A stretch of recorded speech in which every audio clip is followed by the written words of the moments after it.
আসসালামু আলাইকুম। এই মুহূর্তে আমরা অবস্থান করছি আমাদের ইস্টার্ন হাউজিং এর আরব দিয়ে একটি পশুর হাটে। এখানে দেশের বিভিন্ন প্রান্ত থেকে খামারিরা তাদের পশুগুলো নিয়ে এসেছেন এবং স্থানীয় যারা আছেন তারা দেখে দেখে তাদের পছন্দের পশুগুলো নিয়ে যাচ্ছেন। এখানে বিভিন্ন ভেরিয়েন্টের পশু রয়েছে, আপনার 70-80 হাজার থেকে শুরু করে 4-5 লাখ টাকা পর্যন্ত বিভিন্ন বাজেটের, বিভিন্ন রেঞ্জের, বিভিন্ন ধরনের কোয়ালিটির গরু এখানে রয়েছে। আপনারা আসলে দেখে নিয়ে যেতে পারবেন।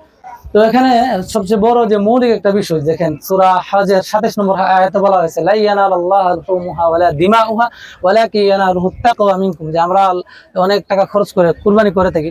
কুরবানির রক্ত, গোশত, মাংস কোনো কিছু আল্লাহ তাআলার কাছে পৌঁছায় না, একমাত্র পৌঁছে আমাদের নিয়ত, আমাদের যে তাকওয়া, এগুলো আল্লাহ তাআলার কাছে পৌঁছায়। এজন্য লাখ লাখ টাকা খরচ করে আমরা যে কুরবানি করবো, এক্ষেত্রে আমাদের নিয়তটা যেন সহি থাকে, আমাদের ইচ্ছাটা যেন সৎ থাকে, এটা খুবই গুরুত্বপূর্ণ একটা বিষয়। হ্যাঁ, তাহলে আমাদের এই কুরবানিটা বা এত কষ্টের ইয়াটা আল্লাহ তাআলার কাছে মাকবুল হবে, কবুল হবে। এবং আরেকটা গুরুত্বপূর্ণ যে মাসালা, অনেকে বলে থাকে 5 ব্যক্তির নামে 7 ব্যক্তির নামে কুরবানি করতেছে। তো এটা একটা মারাত্মক ভুল। কোনো ব্যক্তির নামে কুরবানি হয় না, কোনো কুরবানি হয় ব্যক্তির পক্ষ থেকে, একমাত্র আল্লাহ তাআলার নামে, তাআলার নামেই কুরবানি করতে হবে। এটা একটা আমরা একটু ইয়া হবো, এক্ষেত্রে একটু সতর্ক হবো। কুরবানি হয় একমাত্র আল্লাহ তাআলার নামে, ব্যক্তির পক্ষ থেকে।